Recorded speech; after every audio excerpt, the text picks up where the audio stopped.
Please be sure to subscribe if you're not already. Hit the like button. Let's go. Deliberate, funded social justice, ESG thing, all of these powers corrupting our entertainment is something that should concern you and I equally. ESG. That's really what I've been waiting on him to mention, because that's something that I remember whenever I first realized he was making these claims last year or so. And that's when it really was like, wow, he actually is the Alex Jones of comics. We're going to look into it a little more, but basically he claims that this ESG government program is just funneling money into Marvel and DC and other corporations, media, in order to push an SJW agenda.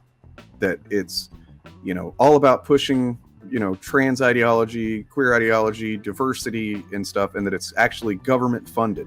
That to me was probably the worst part. No fault of RJ and Jarbo and Caden, whoever, no fault of their own, because they had no idea what it was. So they just let him monologue about it. All right.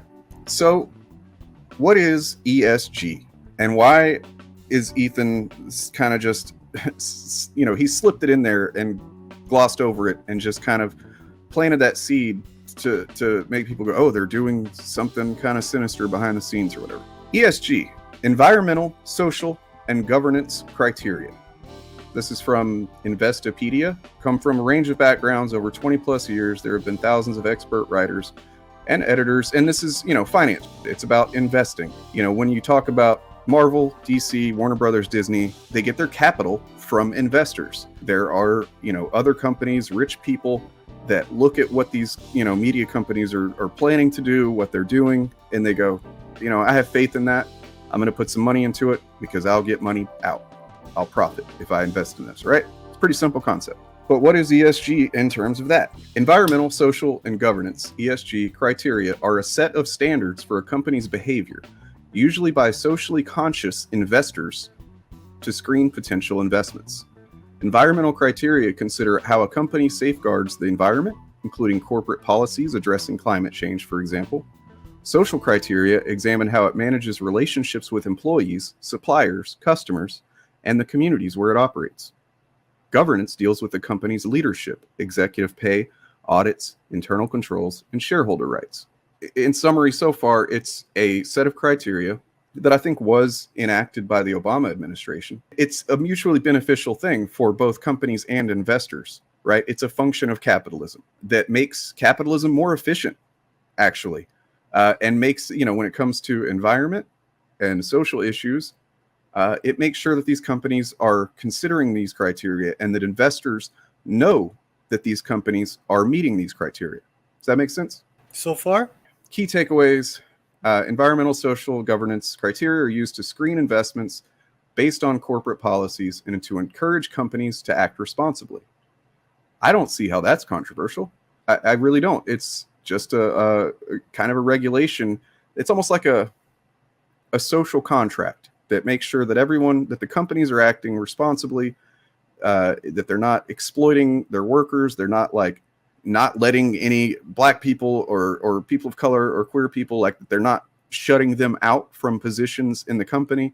And they're also not, making products or services that negatively affect the environment, which investors benefit from knowing that stuff, right? Because you don't want to, if you're an investor and you got millions, billions of dollars you want to put into some company or service or whatever, don't you want to know that 2 years from now, that company's not going to be outed for doing some horrendous racist hiring practices or damage to the environment or something like that? Don't you think that would be a good thing for an investor to know? So it's just a contract between those two parties.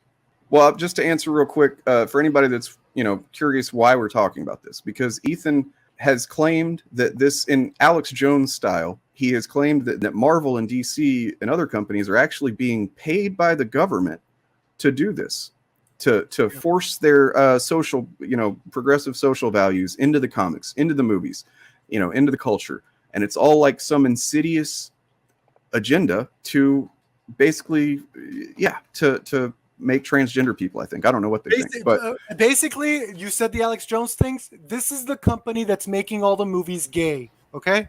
Instead of frauds, It's the entertainment. Everything you don't like it. They're putting investor contracts into the water that are making the freaking movies gay. Yes. Yes. Exactly, Reed. It is pretty insane. Right. Especially once you read what it actually is. And this is not some radical leftist fucking thing. This is a pro-capitalist investor, beneficial website.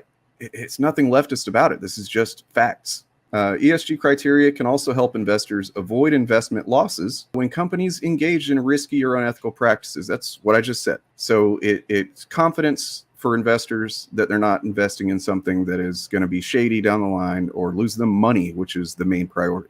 Let's see how it works. Investors have in recent years shown interest in putting their money where their values are. So right there, this is not something that's being forced. Investors have shown interest in putting their money where their values are, right? This is not something that like a regulation that's coming down on top of companies where they're like, oh man, the government's making us do this, gay. It's profitable. It's simply profitable.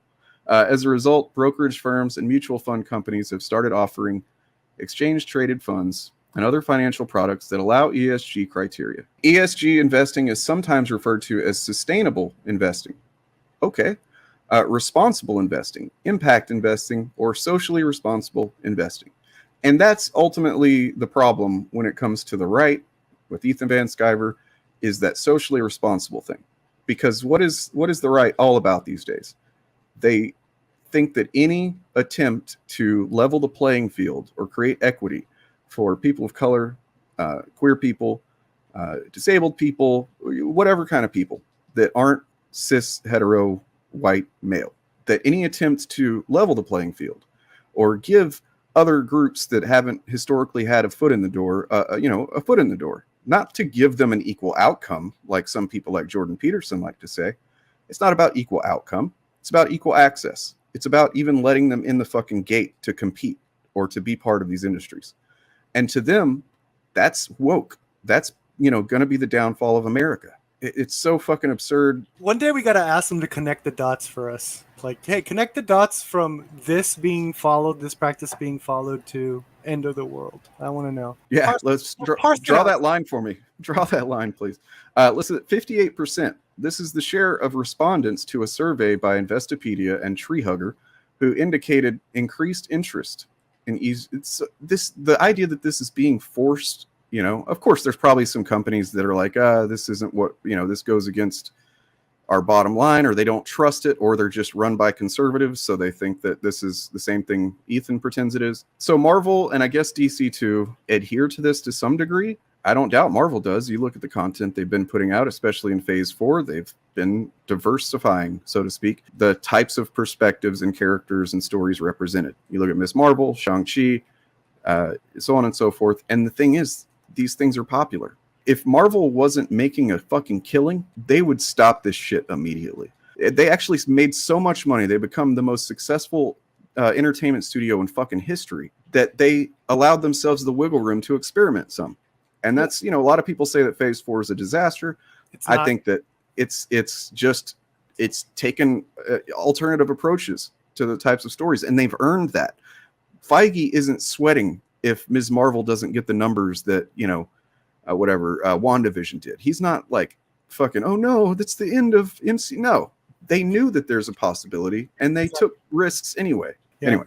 And even then, Marvel, what's the second biggest franchise, or probably up there, the Fast and Furious franchise, also hugely diverse cast. Who's to say these companies aren't looking at that and they're just like, yeah, it works. Of course. Yeah, I want to use their system.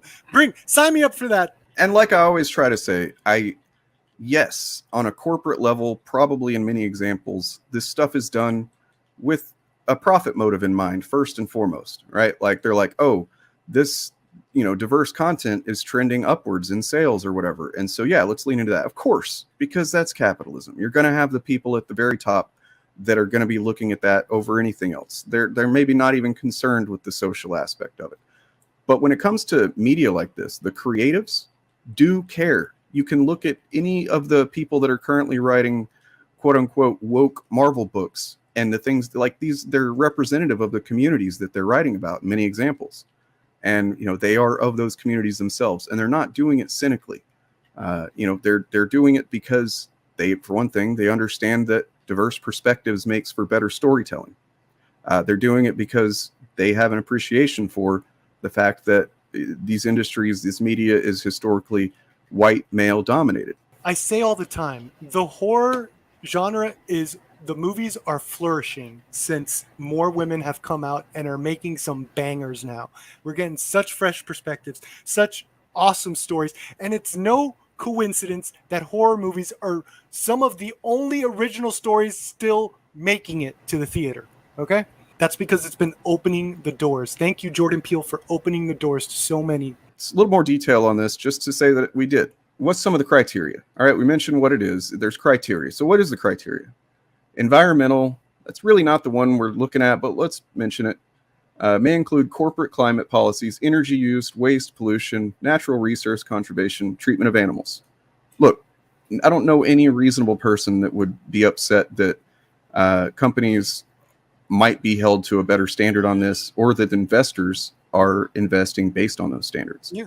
There's even right-leaning people that actually would agree with this, for the most part. But let's look at the important one here. This is the one that Ethan really, really is trying to nail home. Social criteria. Look at companies' relationships with stakeholders. So what does it mean by stakeholders? Let's see. A stakeholder is a party that has an interest in a company and can either affect or be affected by the business.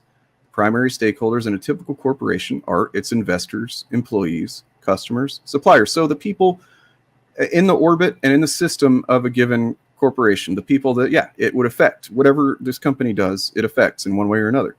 Okay, so those people's, they matter. You know what I mean? Does it hold suppliers to its own ESG standards? Does the company donate a percentage of its profits to the local community or encourage employees to perform volunteer work there? Do workplace conditions reflect high regard for employees, health and safety? Or does the company take unethical advantage of its customers? So this is, again, a pro-environmental responsibility, pro-workers' rights thing. And on the face of it, most people would probably agree with it. But the reason that chuds hate it, the reason Ethan wants to use it as a bludgeon, is because it means that you have to respect people's gender identity. It means that you can't fire women for getting pregnant. It means that you have to, make sure there's people of color in your application process, and that they're viewed equally, and so on, right? That's all this shit means, and as well as the customers and the people that are receiving service. Like, is this content or product or service going to turn away a certain group of people who otherwise would be giving us money? It's completely uncontroversial, guys. Like, you have to be a deranged fucking Alex Jones level lunatic or a fascist to think that this is something negative. Yeah, or at least he could go into the specifics of how and why this is negative. But he has to keep it vague, has to keep, just those 3 letters together. That's a company started by... I'm sure at some point on his streams, he has gone into some detail, whether or not it's based in fact or not. He probably comes up with random examples of something that's vaguely or not even connected and tries to conflate the two things. Just knowing him, I imagine that he's done that on his streams. But yeah, there you go. That's ESG. That's the thing that drives Ethan Van Sciver's narrative now, because as Reggie said and other people in chat, SJW gets tired after a while. People get, it doesn't get the blood pumping as much as it did originally in 2015, right? So you want to get the blood pumping of your audience. You want to get them upset at quote unquote wokeness or whatever. You got to feed them something new and something that seems reasonable. He wants to sound reasonable and measured. He's not like Jeremy Griggs or the Quartering, who just, it's just woke garbage and repeat it over and over again without anything behind it. He knows that he has to give a little bit of something for certain people to justify it in what they see as an intellectual way. When it's actually pseudo-intellectual, it's deceptive, it's dishonest, and it's bigotry motivated.